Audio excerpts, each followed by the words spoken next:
The Sand-Crowned Fool, a novel by Shadows and Novels. Chapter 1. The Crippled Prince. If you are reading this, then either the House of Sulaim is no more, a likely scenario, or some scholar with far too much time and far too little taste has dredged up these memoirs from the bottom of a palace archive or the depths of a provincial latrine. Either way, I commend you. There is something perversely admirable in your pursuit of dead men's thoughts, but do not expect heroism, nor even dignity. This is not a tale of triumph, it is the diary of rot. I, Nizam al-Tahir, third son of Sultan Jalal, was born with a crooked leg and an unimpressive stammer, which ensured I was treated less like royalty and more like a family embarrassment kept politely behind silk curtains. My mother called me her little owl, a creature that sees everything and says nothing. She meant it as a kindness. At court, the nickname stuck but evolved. The cripple, the crooked twin, and eventually, simply, the fool. I answered to all of them with a smile, for I learned early that power does not sit on thrones. It slinks beneath them, silent and unnoticed. My father, may his tombstones be tall and empty, ruled the Sultanate of Qadira with the bloated certainty of a man who confused longevity with wisdom. He had 4 sons by 3 wives, and all of them stronger, louder, and more beautiful than I. Kamal, my elder brother by 6 years, was the golden lion, strong of arm, quick with a blade, adored by generals and poets alike. Farid, born just after me but from a different womb, was the serpent, charming, clever, and always calculating. And then there was Abbas, our youngest, who believed in God far too much and politics far too little. He died young, inshallah, by his own stupidity and not poison, though no one quite remembers. Being invisible in a palace of strutting peacocks and preening falcons has its advantages. No one notices the boy sitting in the alcove when courtiers whisper secrets. No one suspects the hobbled prince of understanding tax ledgers or troop placements, and certainly no one asks the court fool his opinion of treaties or executions. I listened. I read. I remembered. This was my revenge. Not blood, not blades, but memory. Vizier Tariq, my father's oldest friend and one of the few men who dared show me respect in public, once told me, The greatest weapon in Qadira is patience. The second is plausible stupidity. I took both to heart. I watched my brothers wrestle over titles like dogs, fighting over a dry bone, while I played the invalid in his scented corner. Kamal held favour with the army, Farid with the scribes and tax lords. I, in contrast, held nothing except silence, and I wore it like a crown. By my 17th year, the court had grown bloated with flattery and whispers of succession. Father still breathed, technically, but he ruled less than the wine in his cup or the astrologers he consulted nightly. Ministers curried favour with Kamal while secretly bribing Farid. Every petition, every alliance, every marriage arrangement was a gamble on who would wear the next turban. I was offered nothing. No bride, no estate, not even a military command to ceremonially bungle. I might have been offended had I not understood, even then, that survival lies in being underestimated. It was in this year that I first witnessed a formal execution. Not the public kind with crowds cheering and poets weeping, but the quiet, private sort done in gardens after dusk. The victim was a minor emir who had dared suggest that Farid's grain taxes might starve the southern provinces. I remember watching from a lattice window, the executioner's blade flashing in the moonlight like a whisper. Farid stood nearby, not flinching, not even blinking. When the emir's head hit the tiles, Farid turned and saw me behind the screen. He smiled. Some truths, He said later that evening as he passed me in the corridor. require pruning. Then he patted my shoulder like a man might console a child who just learned that horses die. I never forgot that. Chapter 2. The Lion and the Viper. When Sultan Jalal finally died, slumped in his bath, mouth agape in what I imagine was a final gasp of bewilderment, it surprised no one and unsettled everyone. He had lingered too long, ruling by inertia more than intention. The true authority had already begun shifting in the years before his death, slipping like sand between the fingers of the old guard and into the eager palms of his sons. The court split almost immediately. Kamal, as the eldest, declared himself sultan that same evening, holding court in the Crimson Hall with a sword at his hip and an imam at his side. His voice rang out with the clarity of confidence born from years of battlefield command and courtly flattery. "By the will of God and blood of my father," he said, "I take the burden of rule." His generals knelt. The servants cried. A hawk screeched in the rafters as if on cue. The theatre of power had begun. But Kamal forgot something, or rather, someone. Farid, ever the patient one, did not challenge Kamal publicly. He congratulated him with the polite smile of a vulture attending a wedding feast. Behind that smile were months, perhaps years of planning. He knew that power seized too early bleeds support. Power seized too late gathers dust. He waited. I watched both brothers with a sort of clinical fascination. Kamal, for all his bravado, was more soldier than sovereign. He saw the empire as a map of cities and roads to be guarded, and he treated dissent as a siege to be crushed. Farid, on the other hand, saw the empire as a ledger, numbers, favours, debts. To him, a governor's loyalty was not measured in oaths, but in unpaid bribes. Where Kamal inspired fear through volume, Farid did it with silence. One ruled by presence, the other by absence. Their differences became clearer in the weeks that followed. Kamal issued decrees with the sweeping flair of a messianic general. Lower taxes for war widows, pardons for exiled imams, ceremonial military parades that bled the treasury dry. The people loved him at first. Love, like bread, goes stale quickly. Farid, meanwhile, set about entrenching himself in the state's quiet machinery, the grain stores, the tax registrars, the scribes. He did not speak in public often, but his signature began to appear on things that mattered: allocations, audits, appointments. My father, had he still been alive, would have called Kamal the storm and Farid the drought. One breaks quickly, the other ruins slowly. I recall one evening at the palace when both brothers were invited to a poetry reading by a favoured courtier, Harun al-Salib, a man whose talent was matched only by his capacity for sycophancy. Harun began with a verse in praise of Kamal's victories in the western deserts, comparing him to the prophet's sword. Kamal laughed, clapped him on the back, and threw a purse of coins at his feet. Then Harun turned to Farid and recited a couplet so carefully measured it felt like a veiled warning rather than praise. "The serpent coils not for love of the sun, but to watch the falcon burn." The court chuckled, awkwardly. Kamal didn't catch the insult. He rarely did. Farid did. He did not laugh, nor scowl. He merely tilted his head and said, Clever verse. Remind me later to send Harun a gift. A new tongue, perhaps. Harun left Qadira 2 days later. Or rather, his body did. His tongue stayed behind, nailed to the back door of the kitchen courtyard. Kamal never questioned it. Poets, he said, are soft men with softer skulls. Farid only smiled when he heard that. And me? I wrote it down. Not for justice, not for posterity, but because I knew even then the Sultanate would not be undone by foreign swords or divine wrath. It would die of its own brilliance, its own sons, and I would outlive them if only to remember. Chapter 3. The Web of Shadows.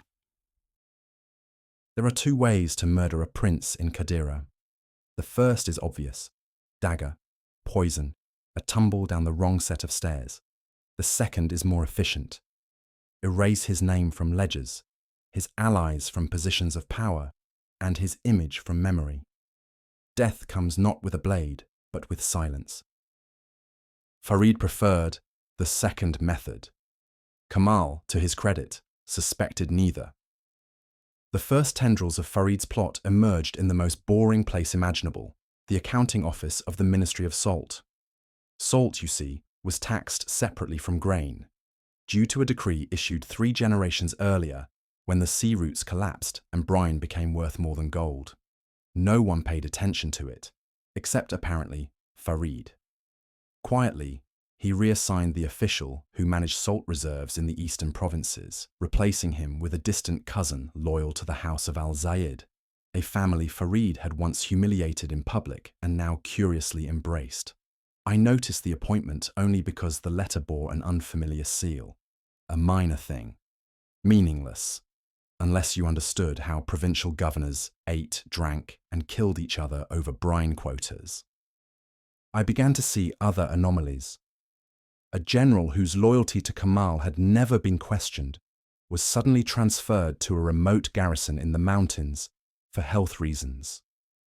A judge who ruled in favor of Kamal's land claims was arrested for moral indecency based on a whisper from a merchant Farid's men had bought 2 years prior. Even servants shifted, Kamal's bath attendants replaced by new faces from the northern tribes, subtle, quiet, inconspicuous to everyone except me, the fool in the corner with no voice and too much time to read. I warned Kamal, of course, or tried to. I approached him one evening during a hunting feast held in the outer gardens. He sat on a low couch, surrounded by laughing nobles and bored concubines, his tunic stained with deer blood and his breath sweet with palm wine. You always watch, little brother, he said, not unkindly, as I approached. Come to lecture me on how to gut a stag properly. There are movements in the court, I stammered. Farid is positioning people, quietly. Kamal chuckled and tossed a chicken bone into the fountain. Let him. The jackal prowls when the lion sleeps, but the lion, in turn, wakes hungry. He liked his metaphors loud and his warnings vague. I said no more. One does not convince a man drunk on his own destiny. I returned to my corner. But silence, I've learned, is a sword too. That night I began compiling notes, lists of names, locations, appointments, correspondence, a ledger of betrayal. Not for Kamal. He had made it clear he trusted strength over sense. I wrote it for myself. The Fool's Revenge, Memory. It was around this time I met Sophia, a palace scribe with ink-stained fingers and eyes that did not blink when lied to. She noticed my observations. She never asked why I cared. Perhaps she assumed I was mad, or perhaps she recognized something familiar in my caution. She began helping me smuggle out copies of certain reports, guard rosters, purchase ledgers, personnel shifts. She said little, but wrote quickly. Her handwriting was like her gaze, sharp, efficient, and without sentiment. We shared no romantic glances. There were no forbidden trysts or trembling hands brushing in candlelight. That sort of fiction is for poets and fools with better legs than mine. But we trusted each other.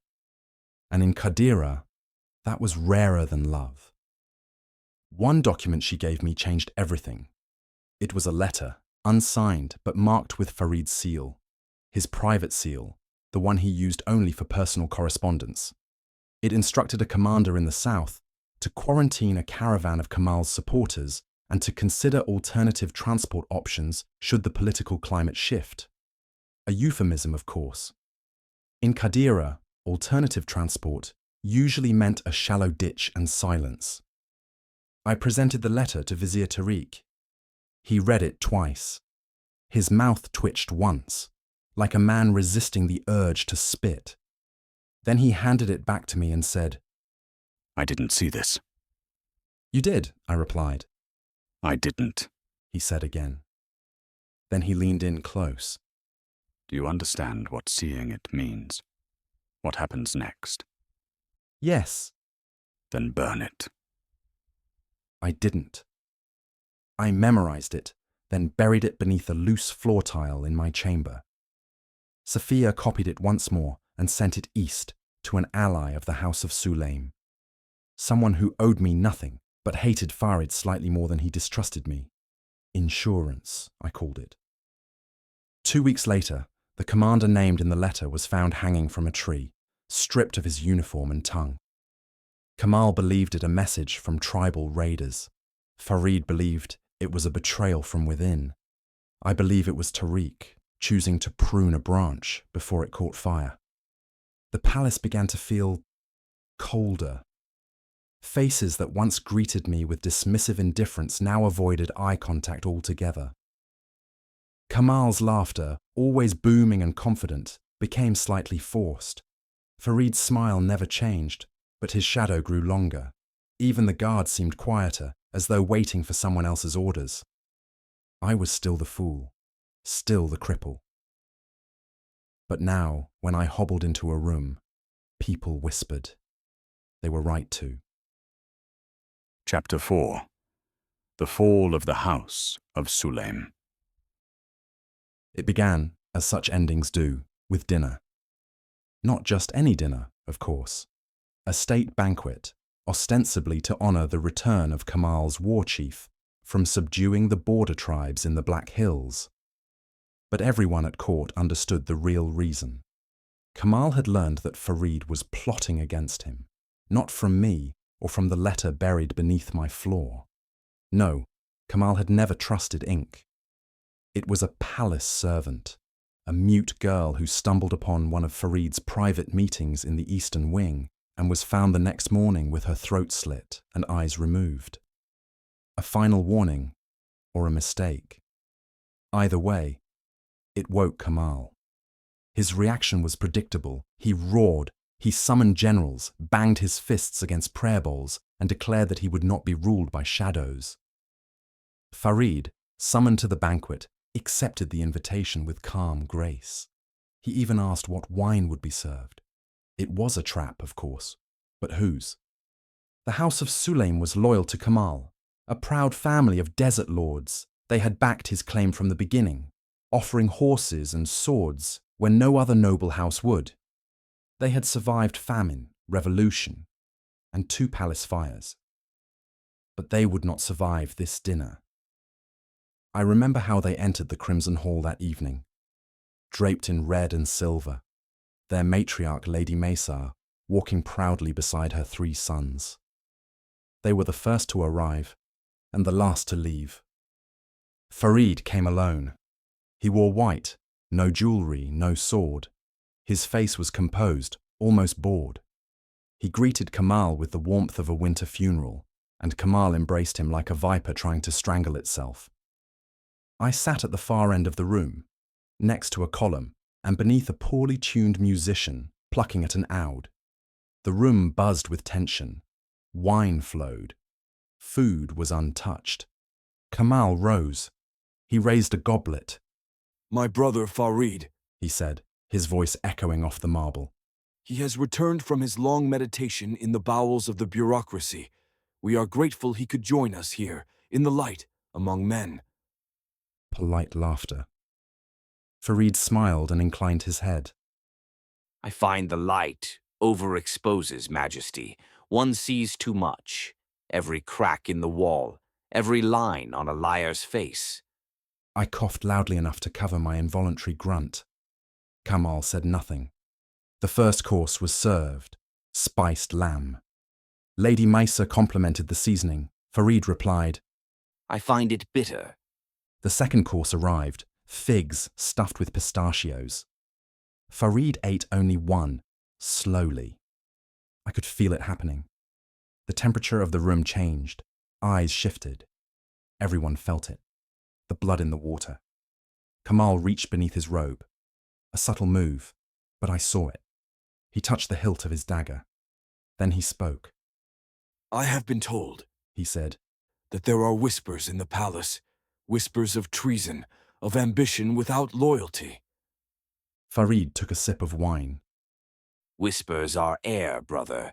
They mean nothing without breath to give them. Kamal stood.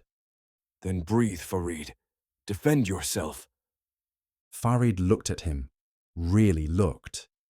Then he said, Do you know who told the Sulaim matriarch to summon her sons to Qadira last week? Kamal blinked. Farid pointed at me. I had no time to protest. Kamal's face twisted, not in rage, in realization. Too late. Farid continued.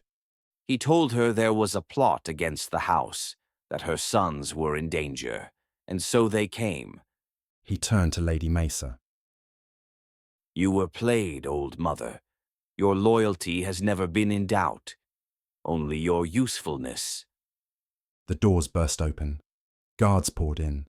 Not Kamal's, not Farid's. Tariq's. The vizier had made his choice. It was over in minutes. The Sulaim's sons drew blades, but were cut down before they could move more than a step. Lady Mesa screamed only once, when the blood hit her face. Kamal shouted orders, but no one obeyed. He reached for his sword and found nothing but a broken scabbard.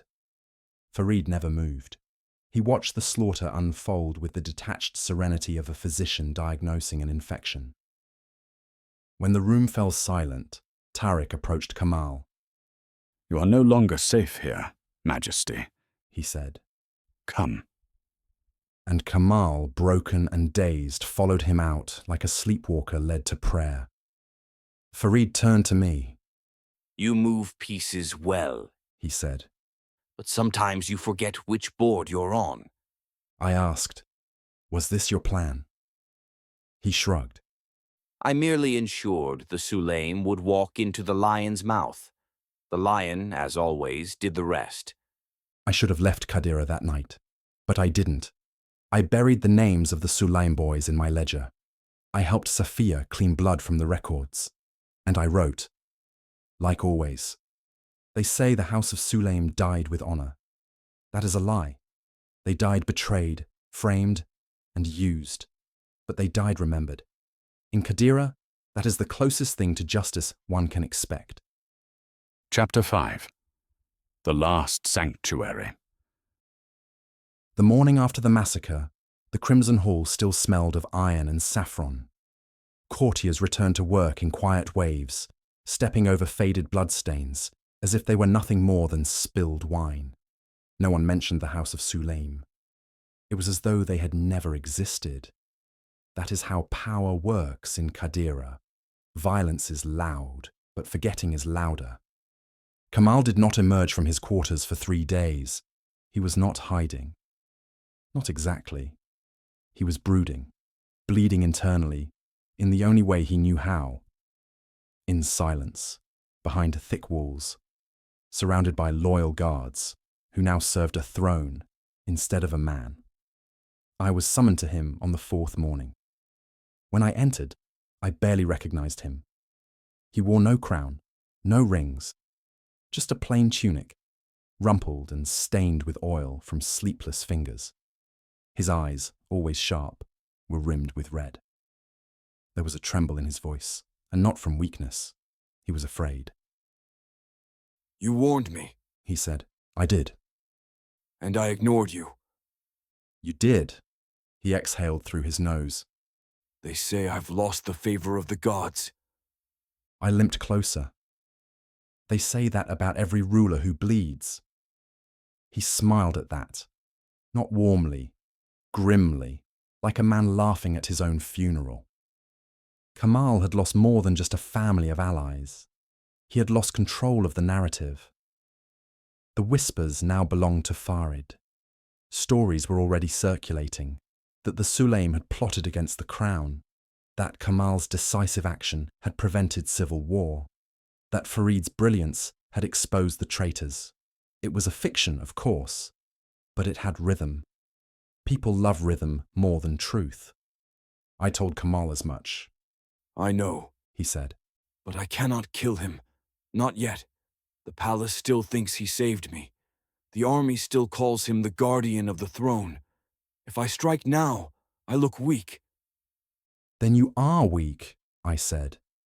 If you believe you must wait for permission to rule, you're no longer the ruler. He looked at me long and hard. I should have let you die in the marshes, He whispered. You should have, I agreed. That was the last time he spoke to me as a brother. After that, I became his tool. Or so he thought. I knew what had to be done. I left the palace that night under the guise of visiting the tomb of our mother. In truth, I met Sophia in the old observatory, long abandoned since the astrologers were purged.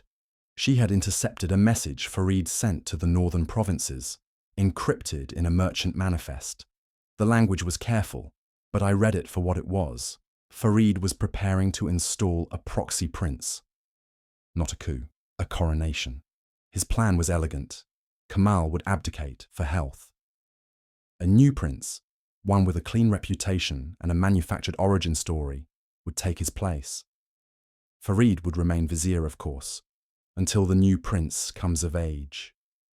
The prince himself was a boy named Yusuf, 12 years old, of minor noble birth, raised in the mountains, allegedly the illegitimate son of a dead sultan. In truth, a paper ghost given breath by Farid's script. I asked Sophia, why go through all this? Why not just take the throne? She dipped her pen in ink and replied without looking up. Because tyrants die, but advisors live forever. I began plotting.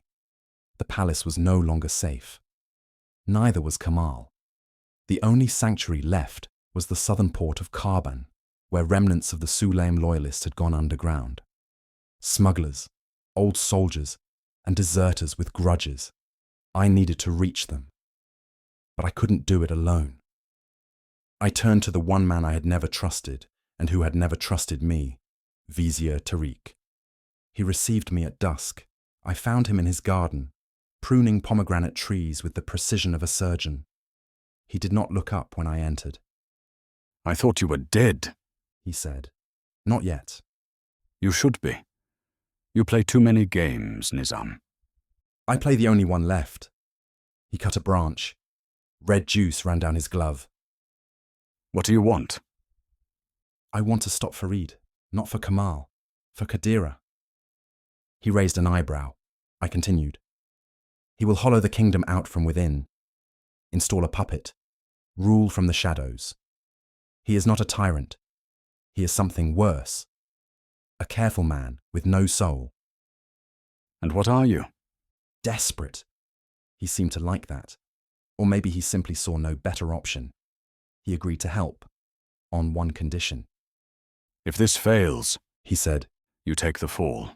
No letter, no evidence, not even a whisper. I nodded. I was good at being erased. Sophia arranged the route. Tariq secured transport. Kamal signed off on a decree giving me ambassadorial discretion, a vague privilege that let me pass checkpoints with immunity. In truth, it was a death sentence if discovered.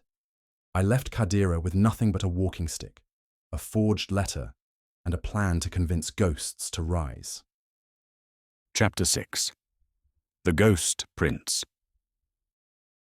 Karban was built on lies. A smuggler's haven turned trade hub, the city had always styled itself as independent, though it depended entirely on Qadira's gold and tolerance. Perched on the cliffs of the southern sea, its narrow alleys twisted like a drunken mapmaker's sketch, and its people were loyal only to silver. It was the perfect place to resurrect a ghost. I arrived under the name Amin ibn Safir, a spice merchant from the west. My beard had grown in ragged, my robes were intentionally dusted with desert grime, and my accent shifted slightly, just enough to draw attention without suspicion. Safir's falsified documents were flawless. Tariq's seal alone could have gotten me past 10 garrisons. But in Karban, seals mattered less than secrets. I spent the first 2 days in the back rooms of a brothel, disguised as a wine shop. There, I met the remnants of the Sulaim Guard, ragged men with sand-pitted eyes and hollow bellies. They had survived the purge by selling their swords to pirates and mercenaries, but they had not forgotten or forgiven. I told them the truth, or most of it. Kamal was weak. Farid was building a new regime under the guise of reform, and their family had been slaughtered not for treason, but for refusing to bow. Their leader was a man named Harun al-Rami, once captain of Lady Mesa's household guard. He'd been wounded in the escape from Qadira, left with a crooked spine and a deeper grudge. He listened to me quietly, then asked a single question. Why should we believe you? I handed him the original letter, the one I'd hidden beneath the floor of my study, Farid's orders in coded script. He read it. Twice. Then he burned it. You're either very brave or very stupid, He said. but I'll take either over silence. That night, the rebels agreed to help. Our plan was to intercept the boy prince, Yusuf al-Zahiri, before Farid's agents could install him in Qadira. Farid had sent riders to retrieve him from a monastery in the hills beyond Carbon. It would be weeks before the city knew what had happened. We had one chance. We rode under moonlight, a handful of men on thin horses, pretending to be nothing at all. The monastery was modest, mud brick walls, a single minaret, and a garden that smelled of figs and ash. The monks were not surprised to see us. They had been bought already. Yusuf was a thin, awkward boy of 12. He spoke like a trained parrot, reciting noble phrases with no understanding. He had no memory of his supposed father, no sense of the throne, no concept of Qadira. Farid had selected him for precisely that reason. A boy so hollow he could be filled with any legend. He said I would be king. Yusuf told me. He said I would be beloved. I crouched in front of him. Do you know what a king is, boy? He hesitated. A ruler. Number A king is a story that gets told loud enough to silence all others. He looked at me blankly. I sighed. You'll do. We took him that night, not as prisoners, but as guardians. My plan was not to kill the boy, or even to exile him. It was more elegant than that. We would replace him with someone else. A Farkla Yusuf, one who told a better story. But first, I needed Qadira to doubt, to question, to hesitate. We returned to Carbon by sunrise.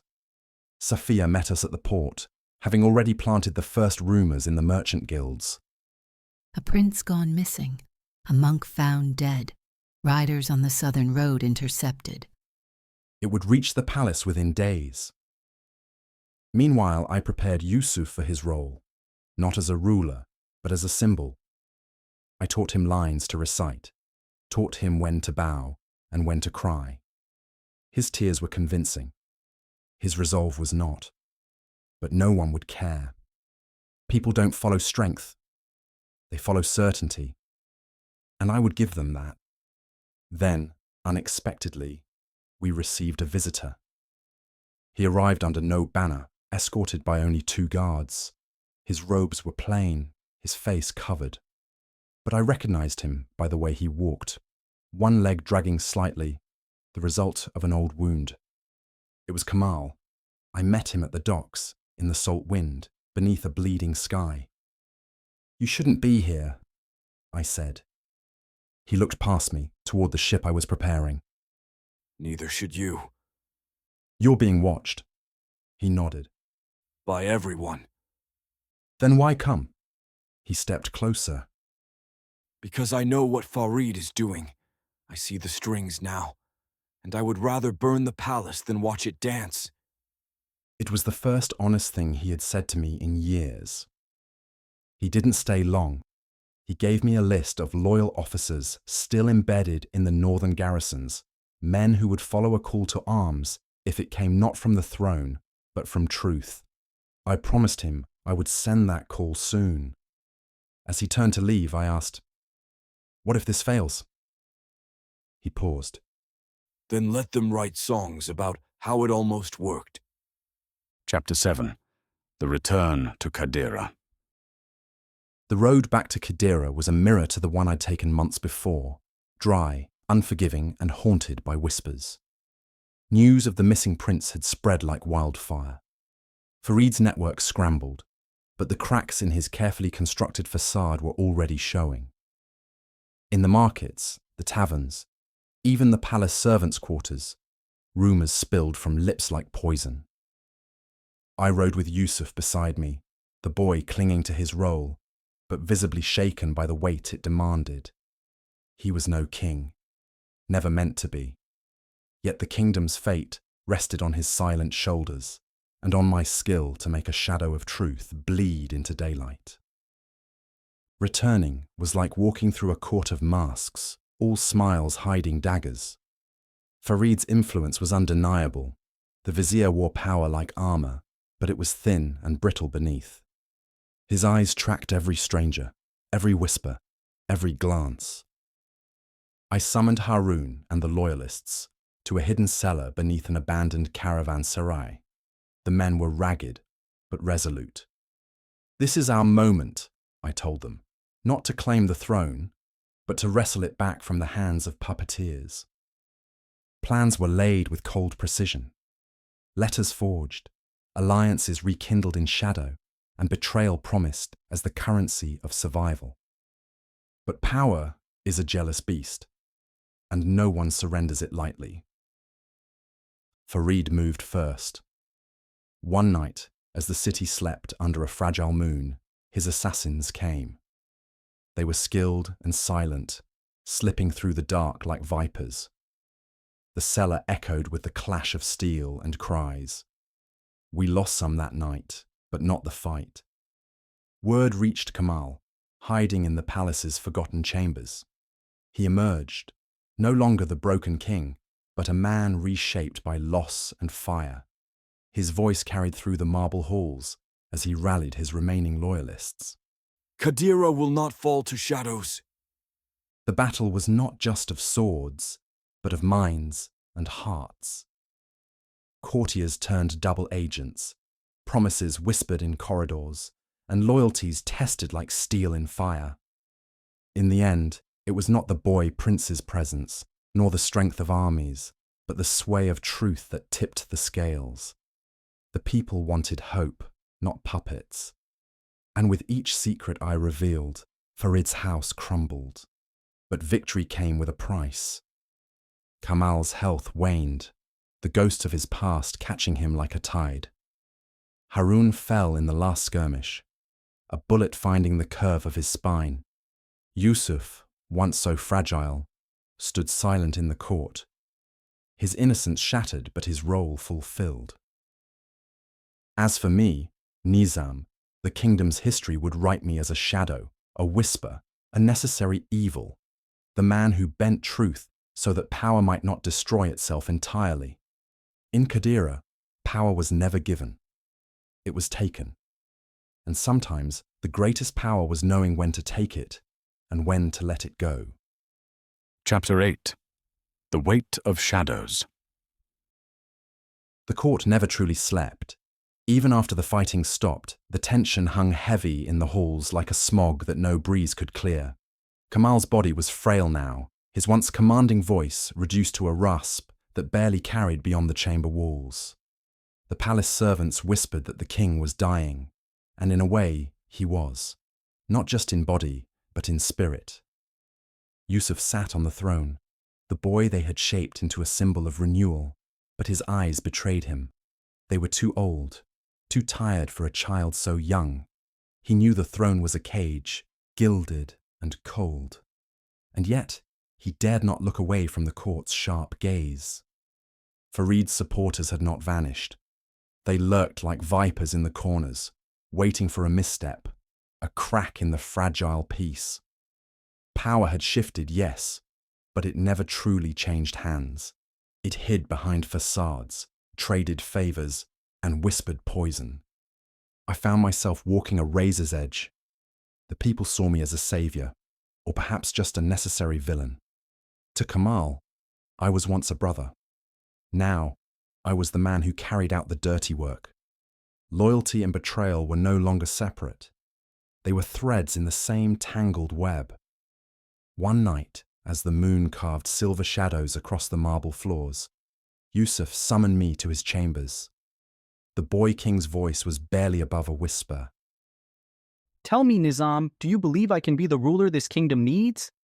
I looked at him closely, noting the tight line of his jaw and the flicker of doubt in his eyes. No, Your Majesty, but you don't need to be. You need to appear to be. The rest will follow. He smiled, a ghost of a smile. And if I fail? I shrugged. Then Qadira will need another story, and I will write it. But that night, I realized something I hadn't admitted before. Stories have power, but they also have limits. Kings fall, regimes collapse, and the past claws its way back through blood and memory. The shadow that haunted Qadira was not just Farid's ambition, nor even Kamal's broken crown. It was the endless hunger for power itself, and it was a hunger that could never be sated. The court was a chessboard soaked in oil, and every move risked setting the whole place aflame. Farid's remnants hadn't vanished. They were the true masters of silence, weaving lies into loyalty with cruel precision. Their whispers slithered through shadowed corridors, poisoning alliances that had seemed solid. One evening, a message arrived beneath my door, unsigned, but unmistakable. A meeting. Midnight. The bathhouse. I knew it was a trap, but curiosity was a luxury I could not afford to ignore. The bathhouse was a relic from another age, marble pillars cracked with neglect, steam curling like ghostly fingers in the cold night air.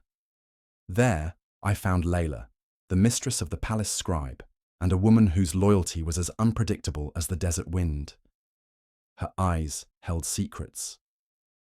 Farid's spies believe you're the kingmaker, She said, her voice low. but kings are made and unmade with more than stories. There is a faction growing, one that wants neither Yusuf nor Kamal to rule. She stepped closer. They want chaos, because in chaos they thrive. I asked, who leads them? She smiled, sharp as a dagger. A man named Idris, once Kamal's advisor, now a shadow in Farid's court. He moves unseen, but his reach is long.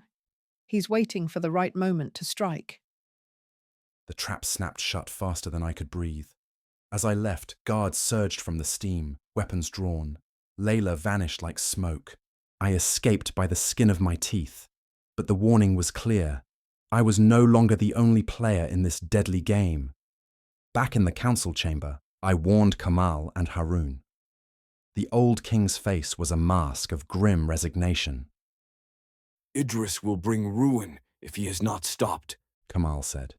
but to challenge him openly is to invite war. Harun's voice was colder, sharpened by years of bloodshed. We strike first, quietly, sever his roots before they grow too deep. But I hesitated. I knew what that path demanded.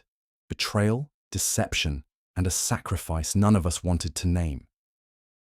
The night we moved against Idris, the city was a suffocating silence. Shadows draped over the narrow streets as we infiltrated his quarters. The guards were fewer than expected, an indication he'd anticipated our move. Idris met us not with fear, but with a sardonic grin. Ah, Nizam, the storyteller. How quaint.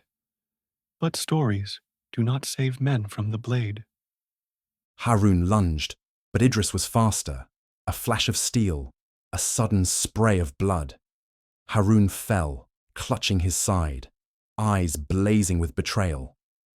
I reacted instinctively, grabbing Idris's arm and twisting it behind his back. He laughed through the pain, spit in my face. You think killing me ends this? The serpent's head dies, and a dozen more will rise. We dragged him to the dungeons, but his words gnawed at us. Idris's faction was not just a threat, it was a symptom. The kingdom's rot went deeper than any one man's ambition. The palace was no longer a fortress, but a graveyard of ideals and broken promises. And I, the man who sought to save it, wondered if I was merely hastening its fall. Idris's capture was only the beginning. His grin had been a warning. The serpent's head dies, but the poison remains. And poison spread faster than loyalty in Qadira's palace. That very night, as rain hammered the city like the drums of war, the first betrayal struck. A message slipped beneath Yusuf's chamber door, sealed with the insignia of the royal guard, yet unmistakably forged. It was a summons for me. Come alone. The hour before dawn, the garden of broken statues. I arrived to find the shadows thick and the air bitter with betrayal. The garden's cracked statues of ancient kings and forgotten gods loomed like silent witnesses to what was to come. A figure stepped from the darkness. Rami al-Nasir, once my closest confidant, now a knife cloaked in smiles. His eyes gleamed with a cold light, void of the brotherhood we once shared. You think capturing Idris protects the crown? He whispered. You are a fool wrapped in deception, Nizam. The throne does not belong to princes or puppeteers. It belongs to those who are willing to drown their own blood to hold it. I realized then Rami had been playing a double game all along. The letters he delivered, the whispered warnings, it was all part of a deeper scheme to weaken both sides and claim the spoils for himself. He drew a dagger, its blade catching the pale moonlight. Choose, Nizam. Join me, or die as the kingdom burns. I did not hesitate. The fight was brutal, steel clashed, and breaths came sharp. But years of shadow wars had hardened me. I disarmed him, pressed the cold edge of my blade to his throat. Traitor, I spat. Rami smiled, lips bleeding. Traitor! Number survivor! You will understand soon enough. This kingdom's death is inevitable. You are all just pawns in a game older than the desert.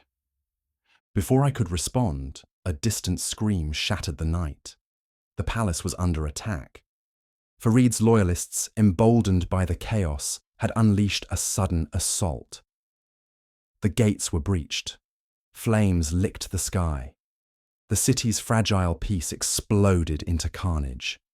I raced back through firelit streets, the weight of every choice crushing me. Yusuf was barely protected amid the panic, his boyish face pale but defiant. Kamal's last orders echoed, "Protect the throne." But whose throne? And at what cost? As arrows rained and allies turned enemies, I understood the bitter truth that had haunted me since the beginning. In Qadira, loyalty was as fleeting as the desert wind, and power was the only truth. And to survive, one must be willing to drown in shadows, or be consumed by them. Chapter 9. Ashes and Thrones. The palace burned like a pyre, fire clawing its way through halls lined with ancient tapestries and whispered promises. Smoke thickened the air, choking the golden light of dawn into a sickly haze. The clash of steel and cries of men echoed through the marble corridors, a symphony of ruin. I moved like a shadow, sword in hand, carving a path through chaos. Yusuf was close behind, clutching a small dagger with trembling fingers, his wide eyes reflecting flickering flames and the cold reality of war. "Stay close," I urged him, voice low but steady. Kamal lay dying in his chamber, blood staining the silk of his robes. His once proud gaze met mine, filled with sorrow and regret. The kingdom. It falls to you now, Nizam. Protect him. Protect Qadira. I nodded, swallowing the knot in my throat. There was no time for farewells. Outside, Idris's faction had joined the fray. Despite his imprisonment, his men fought with desperate fury, seeking to claim the throne amid the chaos. But so did Rami's conspirators, loyal only to themselves and the promise of power. It was a storm of madness and ambition. Brother fighting brother, the city's blood staining every stone. Yusuf and I reached the inner keep, the last refuge against the rising tide. There, amidst shattered pillars and broken statues, I saw the crown, an ancient circlet of gold and onyx, tarnished by time, but gleaming with promise. Wear it, I told Yusuf, placing it gently on his head. Be the symbol. Let the people believe in something beyond blood and betrayal. He hesitated, then nodded. The weight of the crown was heavy, but it was nothing compared to the weight of the kingdom's future. As the last embers flickered and the cries faded into a haunting silence, I knew this was only the beginning. Qadira was broken, but not yet dead. And in the ruins, a new story would be written. Epilogue. The Last Whisper. The dawn after the fire was eerily still. The city lay in ruins, its streets empty, but for the scavengers picking through the bones of what was once a kingdom. The court was silent, save for the soft murmur of those few who survived. Yusuf sat on the throne, crowned but hollow-eyed. Around him, the remnants of loyalists and opportunists alike circled like vultures, each waiting for the boy king's first misstep. I stood behind the curtain, the weight of my deeds settling like dust in the air. The kingdom was safe for now, but at what cost? As I turned to leave the chamber, a folded parchment was slipped into my hand. No seal, no signature. I unfolded it with a cold certainty. The message was brief. The game is not over. The true king never sat on the throne. Beneath the words, a single name was scrawled, Rami al-Nasir.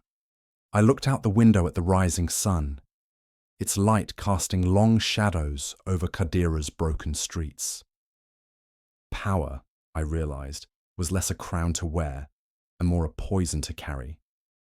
And in the end, the kingdom would be lost, not to enemies at the gate, but to those who thrived in darkness, waiting patiently for their moment to strike. The story I wrote was only a chapter. The war for Qadira's soul was far from finished. If you enjoyed the novel, please like and subscribe. Your support means the world to us.